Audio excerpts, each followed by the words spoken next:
Welcome back to more FPL content. This will be the transfer tips for Game Week 9 with 11 players highlighted to buy, hold, sell and skip, and one of them will be added to the watch list. The most transferred in player at this point of the game week is Nick Voltemada. He is currently in my own FPL setup. I bought him when he was more of a differential, and I'll talk about how I did in the upcoming team selection, and the updated wildcard squad will feature the likes of Nick Voltemada in that front line. Mateta is second with Haaland, Gabriel, Saka all up there in the top 5. Caicedo, Rice, James, Semenyo and Gakpo have also attracted a lot of interest. The same goes for Mbumo, Timber and other names you can see on screen. And towards the end of this podcast, I'll also present the most transferred out players, but in the meantime, the main focus will be on 11 players at different price points and ownership figures. Some of them will be differentials, others will be template picks, but I'll be talking about the classifications and what we should do with them as FPL assets. Drop a like on this video, subscribe to the channel, and also hit the notification bell so you're always up to date on my content, both FPL and UCL Fantasy, which will be covered throughout the entire season. Also follow me on X, Instagram and Blue Sky, Dylan RCM, and check all the other links in the description for my Patreon and the championships. For likes to my videos, amongst many other perks, my Discord server, the FPL League and Spotify can also be found in the description. But without further ado, let's jump straight into it.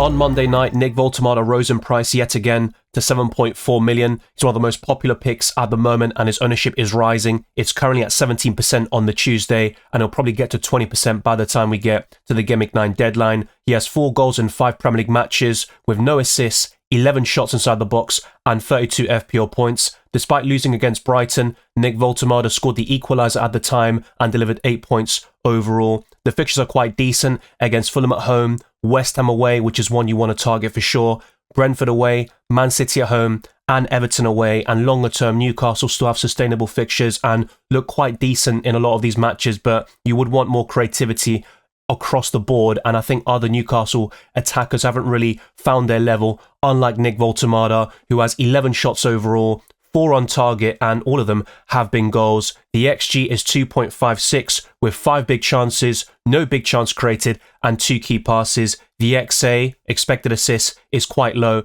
at 0.2. So with Nick Voltemada, just expect a lot of goals, probably around 15 by the end of the Premier League campaign if he continues at this rate, and he could even go for even more depending on when Vissa comes back, and it looks like that could be in 7 to 8 weeks time, as discussed by Eddie Howe in the previous press conference. I think it was on Friday. But Nick Voltemada is definitely a purchase. I talked about adding him to the watch list over a month ago, but now I think he's one of the standout forwards in Fantasy Premier League, and I'm very happy to have bought him before the international break, where he has gained me some team value, but most importantly, some FPL points. So I think Nick Voltemada is a purchase.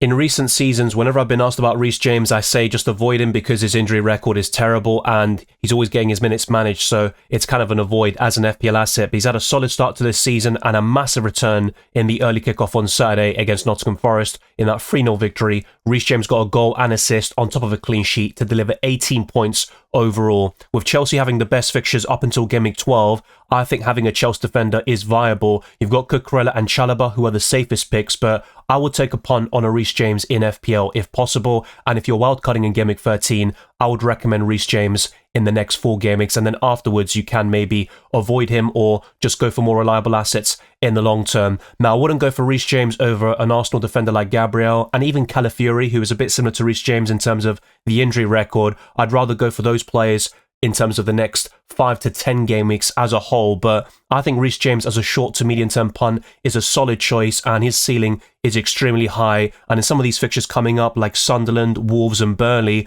you could expect a massive return. Even against Tottenham, Chelsea have a brilliant record against them, both home and away, and it wouldn't surprise me if James got a return in that match as well. He has 1 goal and 3 assists this season, with 3 big chances created and 37 FPL points, and is a massive differential with 5.4% ownership. The other underlying stats aren't particularly great, but 7 shots in 8 games is decent for a defender.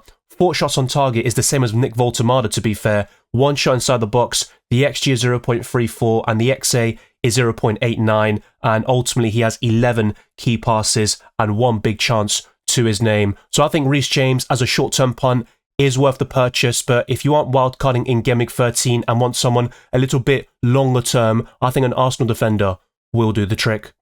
Across the season, Ndai has been one of the most consistent players in my FPL setup. He only has 3 goals and 1 assist, but he also offers DEFCON, which means he can get 3 to 4 points as a kind of baseline score in most of these matches, and he's on penalties, so there's a lot to like with Ndai. The long-term fixtures are solid. If you look at the next 5, there's nothing that particularly stands out except Sunderland away, and even then, at the Stadium of Light, the Black Cats are unbeaten, but Tottenham at home is up next. You've got Fulham at home in Gameweek 11, Man United away and Newcastle at home, but Ndai could still score in any of those matches, and ultimately he has decent underlying stats with 13 key passes and 41 FPL points. He is going a bit under the radar because all the focus was on Jack Grealish, who won the August Player of the Month award, and he got several assists, but I think Ndai can match him. In terms of bonus points, I do admit that Jack Grealish will be better whenever he does score, but that's not going to be as frequent as Ndai, who has 7 shots for the season, 6 shots on target, 5 of them inside the box. The XG is 2.2, and that is inflated, of course, by the penalty he scored against Crystal Palace, and the expected assist is 1.59, with 3 big chances and 3 big chances created. I think Ndai is a source of creativity, guile, and goal scoring in that Everton team, and he's by far my favourite Toffees asset overall.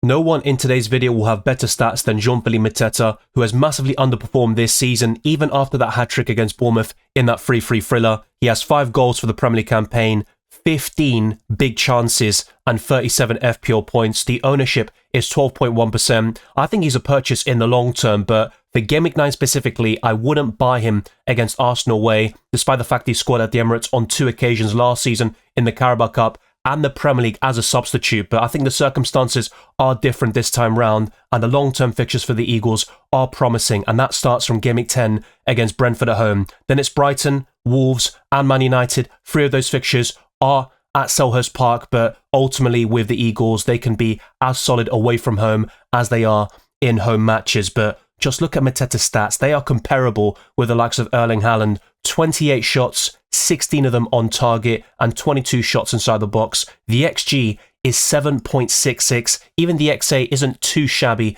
at 0.47. Only 1 big chance created and 1 key pass, but with Mateta, you get such a prolific rate in terms of the chances created, and he's going to get the bulk of those huge opportunities. Ismaila Sarr would be second in that Palace team, but I still think he's my favourite attacker because he costs 6.5 million and he is also fixture proof. Mateta can be very frustrating. A lot of people would have had cold feet after game week 7 and they thought, you know what, I'm going to sell him against Bournemouth, and then we saw the end result. Now, he was always in my kind of consideration for the top 6 forwards in the game with Jarrod Bowen, Victor Gyökeres, Erling Haaland, João Pedro and Nick Voltemada, but in the power rankings, he has surely risen up after that hat-trick against Bournemouth, and those underlying stats are probably second only to Erling Haaland. So I think Jean-Philippe Mateta is a purchase in the long term. But for Game Week 9, I wouldn't be buying him in against Arsenal away. I think the best time to purchase any Eagles asset would be in Game Week 10 against Brentford at home.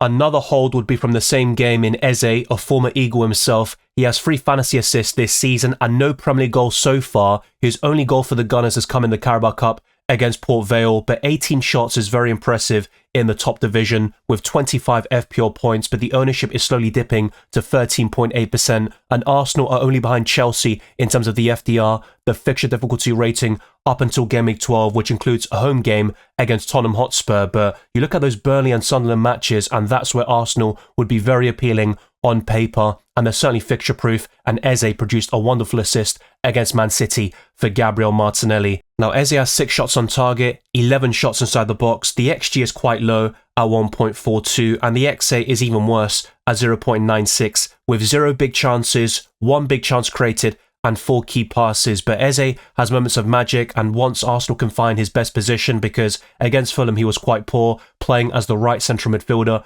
to directly replace Martin Odegaard. I don't think you see the best of Eze in that position, but instead on the left-hand side, whether in the midfield or as a left winger, drifting into central areas and cutting into shoot from outside the box. So I think Eze is a hold for those that have him, but over the last couple of deadline streams, I've been asked questions along the lines of, should I buy Eze right now or wait another week to get Saka? And my answer has always been wait another week and get Bukayo Saka. But for those that have invested in Eze, I'd be holding on to him for the short term.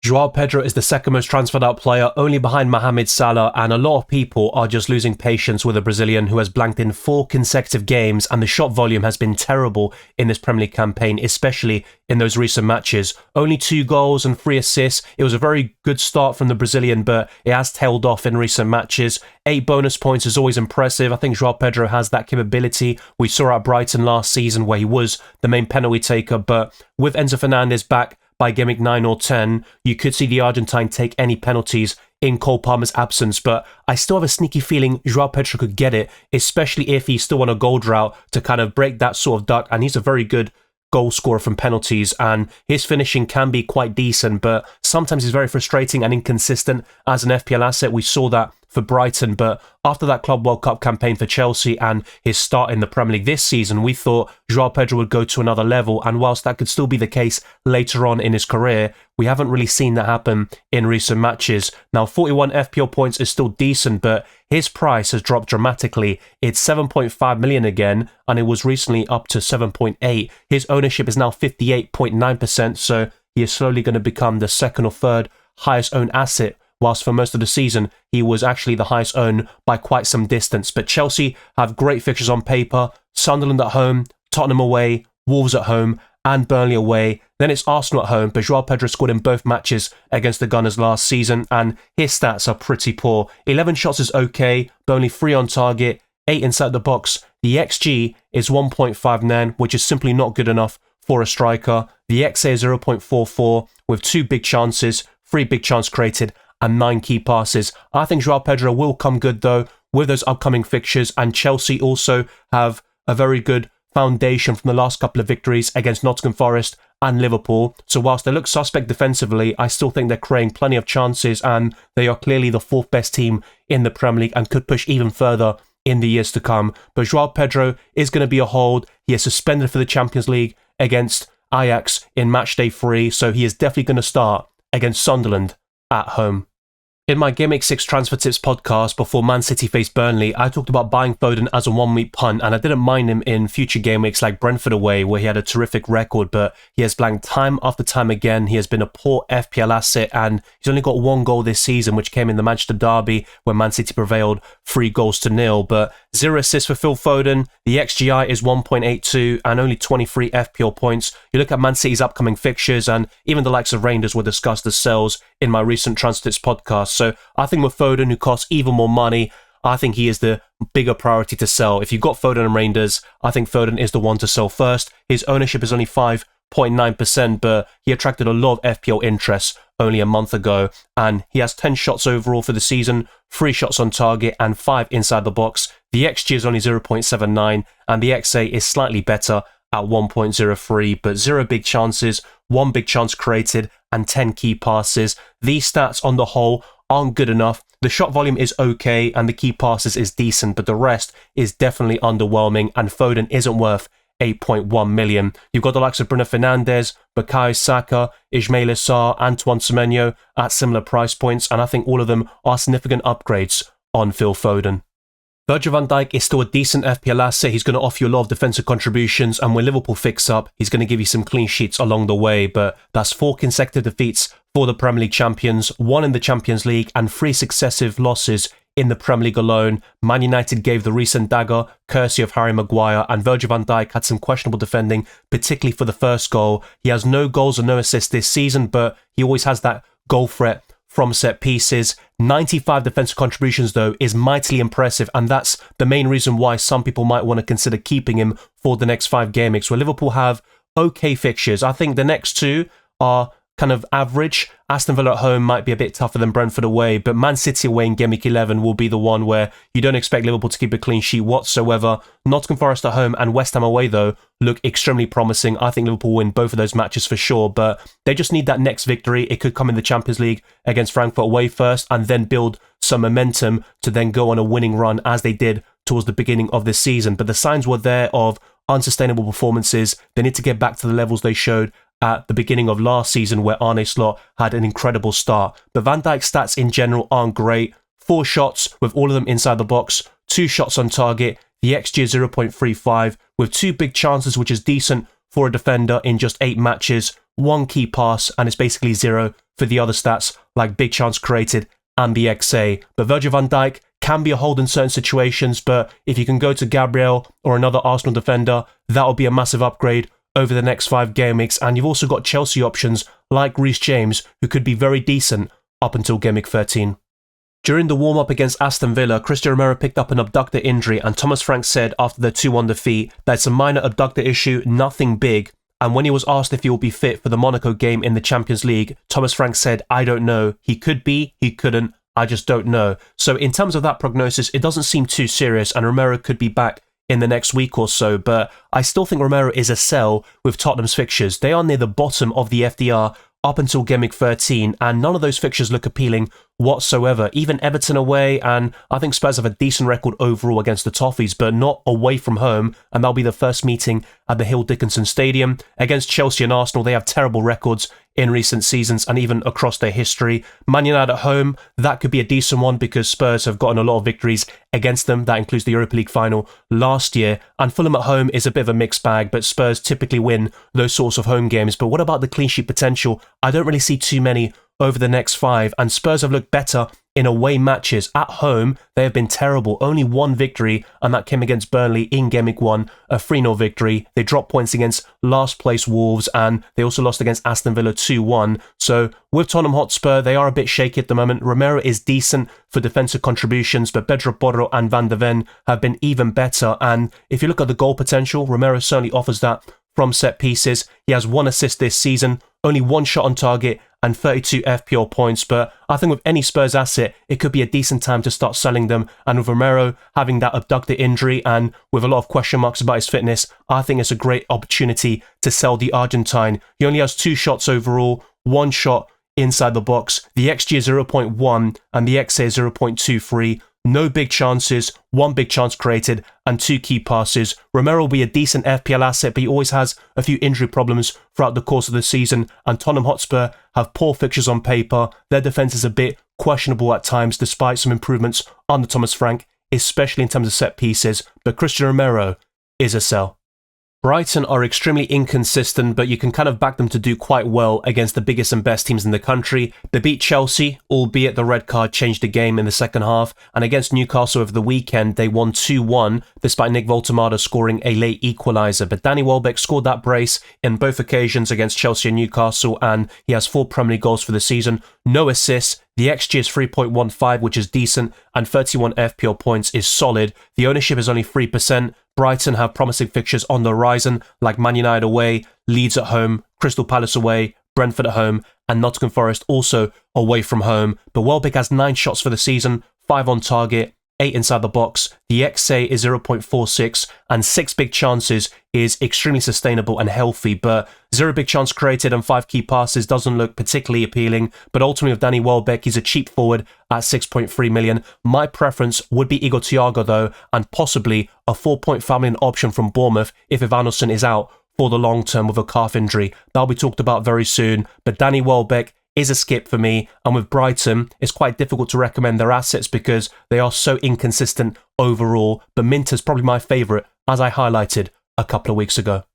We could have a budget 4.5 million forward on our hands in Krupi Jr., who scored a brace against Crystal Palace in that 3-3 draw. He was only overshadowed by Jean-Philippe Mateta, who scored a hat-trick, but with Evanilson out injured and he could miss the Nottingham Forest game, Krupi Jr. could be a very decent punt for Game Week 9, but I wouldn't be going for him in terms of the long term because you've got Nick Voltemada, Bowen, Joao Pedro, Gyökeres, Erling Haaland, and also a few other options like Mateta that I've talked about in my recent podcast. Even the likes of Welbeck would be better in the long term, but Krupi Jr. is 4.5 million. As your 8th attacker, he could be a decent option, and even off the bench, he can do quite decent, as we've seen a couple of weeks ago. That's 3 goals in this Premier League campaign in just 95 minutes played, 21 FPL points, and the ownership is slowly rising. It's currently at 2.3%. And Bournemouth's fixtures are quite mixed. It's Nottingham Forest at home next, but over the next 3, there's Man City and Aston Villa away. And if you kind of extend that to Game Week 13, you've got West Ham at home and Sunderland away. So I think overall they're quite decent,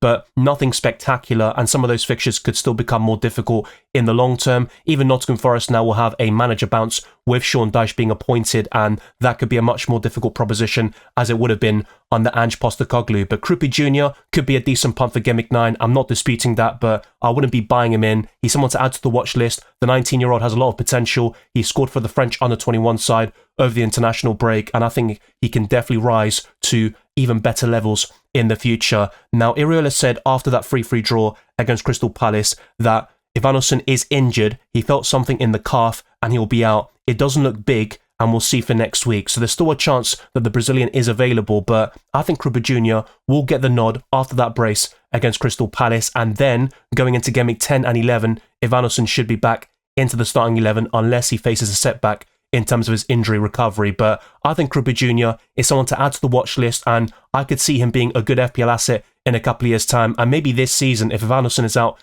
in the long term, Krupa Jr. could offer terrific value. But until that happens, and with Evanilson seemingly not having a serious injury, I wouldn't buy Krupa Jr. just yet, especially if Evanilson is back very soon, and that seems to be the case according to Iraola's comments after the game. But Krupa Jr. has 5 shots, 4 on target and 4 inside the box. The XG is 1.41 with 2 big chances. That's all mightily impressive considering he has only played 95 minutes so far this season. So I think Krupa Jr. is someone to add to the watch list. If you're wildcarding in Gameweek 10 or something and want to take a massive punt, then Krupa Jr. could do a decent job, but I wouldn't be buying him in just yet.